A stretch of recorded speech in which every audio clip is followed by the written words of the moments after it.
Alors, tout ce que vous devez savoir sur la prééclampsie. Autrefois appelée toxémique, avait dit que la prééclampsie est une affection qui touche certaines femmes enceintes. Elle apparaît après la 20e semaine de grossesse et se caractérise par une élévation de la pression artérielle, hypertension et un taux élevé de protéines dans les urines protéinurées.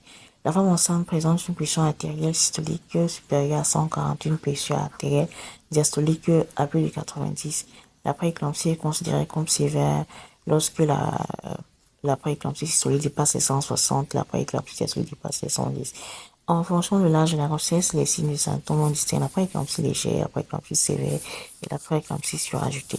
Alors, quels sont les signes et facteurs qui favorisent euh, l'apparition de la prééclampsie chez la femme enceinte? On a les antécédents d'hypertension artérielle, de maladies rénales ou de désordres hématologiques. On a l'âge, plus de 40 ans, moins de 20 ans, on a les antécédents de prééclampsie, on a la grossesse multiple, on a les antécédents familiaux de prééclampsie, on a le diabète, on a le surplus de poids avant la grossesse. Alors, quels sont les principaux signes? L'hypertension artérielle, protéines dans les urines, maux de torrent sévère, troubles de la vision, douleur abdominale, nausées, vomissements, baisse de la quantité d'urine, prise de poids brutale, gonflement du visage et des mains, acouphènes, confusion.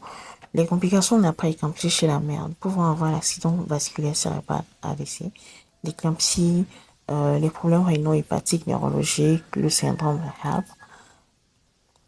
Et chez le bébé, comme complication, on peut avoir un retard de croissance, une naissance prématurée, des difficultés respiratoires à la naissance et même le décès. La prééclampsie représente l'une des causes fréquentes de mortalité maternelle, fœtale ou néonatale, surtout dans le pays en voie de développement. Vous devez donc savoir, ce que vous devez savoir, c'est que lorsque vous êtes atteint de prééclampsie, il faut bien respecter les règles et les précautions que vous fixeront le personnel de santé qui vous suit.